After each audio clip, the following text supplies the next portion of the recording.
Mr. President. Senator from Alaska.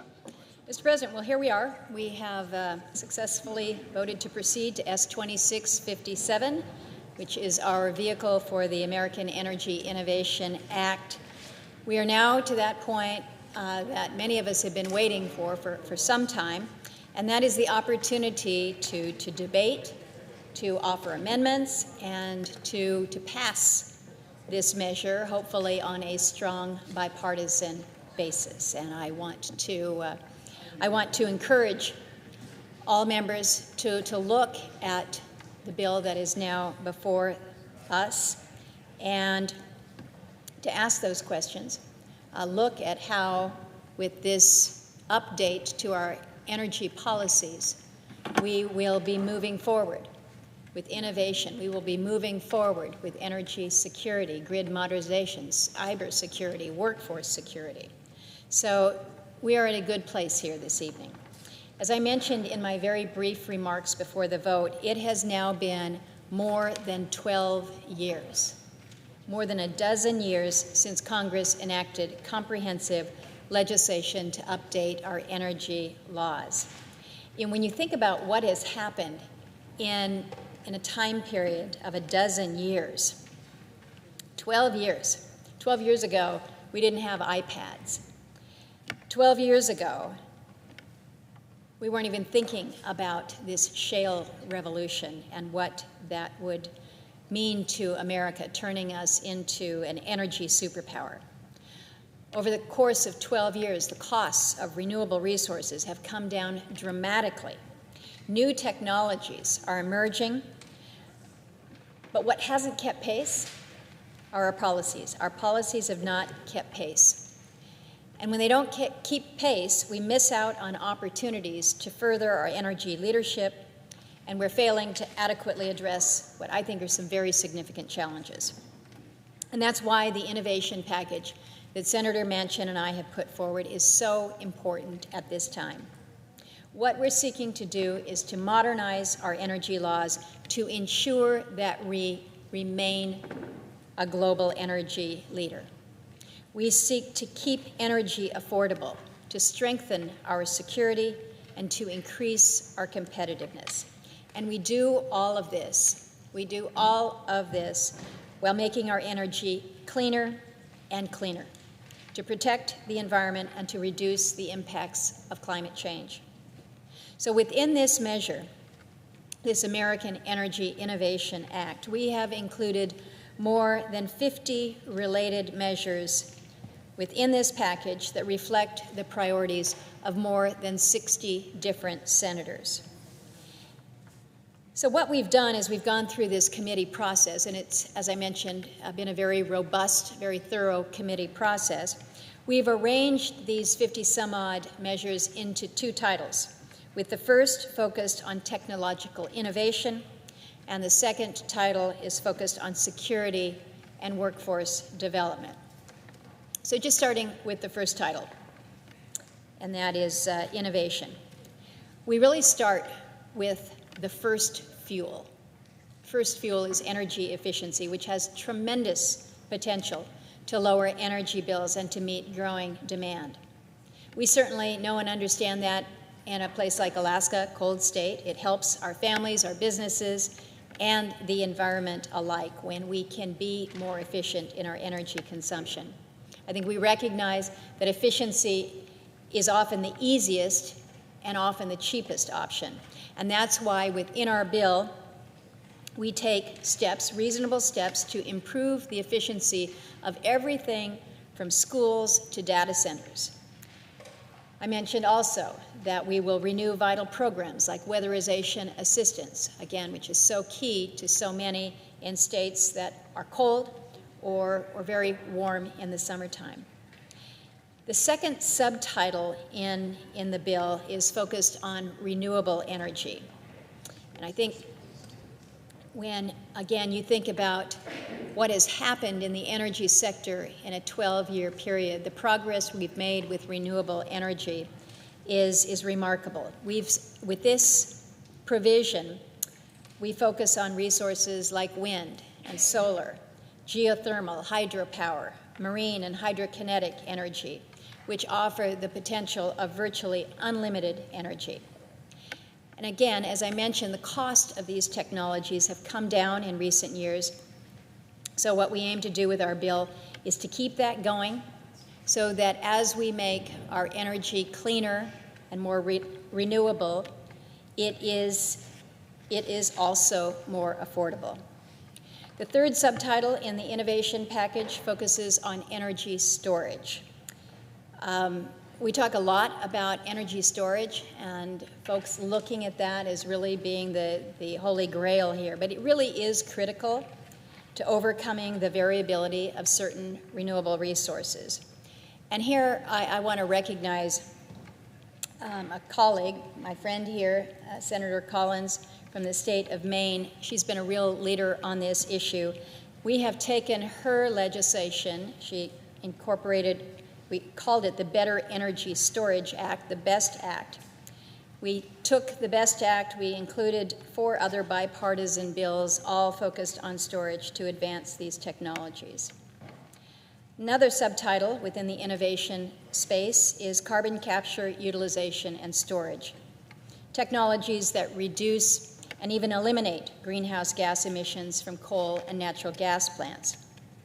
So within this subtitle, we reflect both the EFFECT Act that was sponsored by Senator Manchin, as well as the LEADING Act from Senators Cornyn and Cassidy.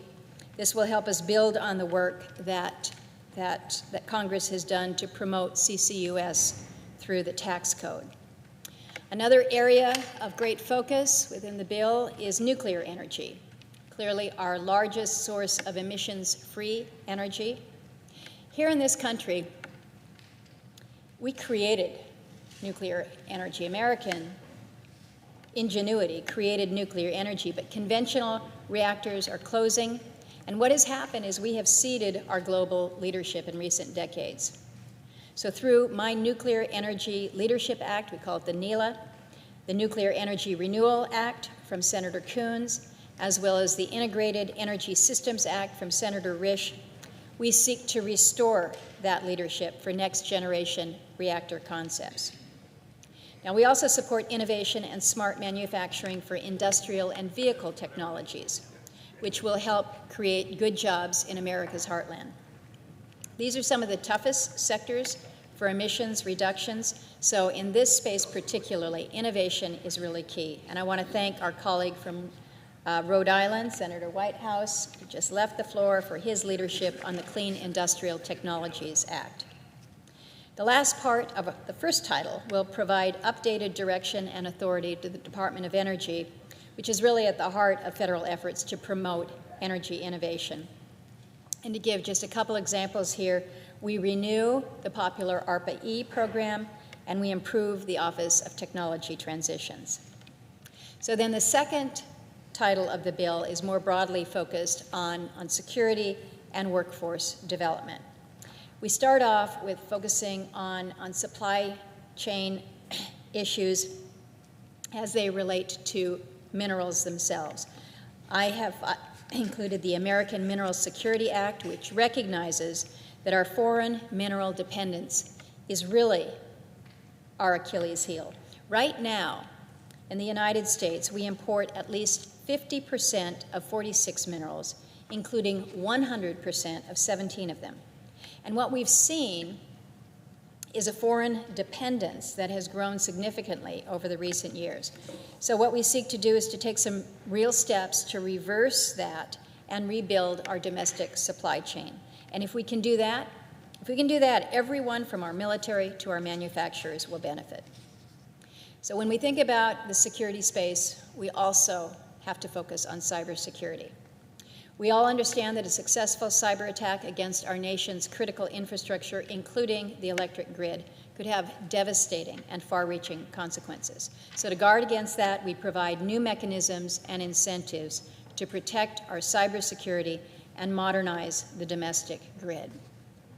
And then again, when we think about security, economic security through good jobs, we recognize the importance of a well-trained, highly skilled workforce. That is essential to our ability to produce energy, to develop clean technologies, rebuild our domestic supply chain, and ultimately remain a global energy superpower. To address workforce challenges, we've incorporated several bills from colleagues that will meet the needs of companies and our national labs alike. So we're going to focus almost all of the debate on Titles I, Innovation, and Title II, Security. But Title III is really my favorite. It's the last title. We call it Cleaning Up the Code. Not very fancy, but we are working to repeal a number of sections of law that are either duplicated by the American Energy Innovation Act or simply outdated. We don't do this often enough, Mr. President. Taking the old stuff off the books, the reports that are no longer required, that are parts of provisions of law that are just not in place. And yet somebody out there still does the reports if we haven't taken them off the books. So let's get rid of things that are redundant or outdated. So we repeal old studies. One of the items that we repeal is a requirement for motorists to purchase at least $5 worth of gas. We actually have on the books a requirement that motorists have to purchase at least $5 when you go to the fuel tank. Well, we're getting rid of that. So we've got some other provisions in there that we believe are no longer needed. And we did this very carefully. It was not just quickly going through things. We checked with the Department of Energy during both the last administration and this one to assure that they agree that these are outdated or duplicative. As proud as I am of the substance of our innovation package, I am equally proud of the process that we followed to put it together. And I mentioned earlier that on the Energy Committee, we've developed somewhat of a reputation of doing things the old-fashioned way through regular order, spending some time in committee, and really trying to build consensus products so that when we can come to the floor, we have measures that enjoy broad support from both sides of the aisle. I think our bill is a textbook example of the benefits of working together across the aisle in a regular order process. It is not quick to do it this way. This is the result of a full year's worth of hearings, business meetings, and bipartisan negotiations. And I think that it shows what's possible when we focus on what most of us agree on rather than those things that will serve to divide us. Now, I am certainly aware that even with the strong vote that we just had to move to proceed to this bill, I'm aware that not all members plan to support the measure. Some think that it's gone too far. Others think that it doesn't do enough. And I've heard from members who want to add energy tax provisions. We'll have an opportunity to have that discussion. But I will remind colleagues that when we originate here in the Senate, any tax measures, that results in a blue slip from the House and effectively kills our bill. This is too good a bill to kill. A few would like to reduce its authorization levels, while others would have us multiply them by 10 times. But I think by doing either of this, what you lose is the balance that we've worked very, very hard to achieve with this. Last point that I'm going to raise, and just very briefly, because I'm going to have plenty of time on the floor, and I see we have colleagues here, but one criticism that I find disappointing is that we're not doing enough in this bill to tackle climate change. And I think what is important for members to know is this package, without question, is a good step, is a strong step, is a necessary step in the right direction to continue to reduce our nation's greenhouse gas emissions. We can't get to when you say we need to tackle climate change, you can't get there without innovation. You can't get there without technology, and that's exactly what this bill promotes. But to say that perhaps we should not pass a good bill because it doesn't go far enough, in my view, is a mistake that will result in absolutely nothing happening. And that's not good for anybody. So, Mr. President, I'm excited to be here. I'm proud to be managing a strong bill with my friend from West Virginia, a strong bill that will benefit our economy, our security, our competitiveness, and our environment. And I want to thank all the members who have contributed to it and who will help us move this forward. I think we've got a lot to be proud of. I hope that we will have a productive week in front of us as we begin to work through possible amendments. With that, Mr. President, I yield the floor.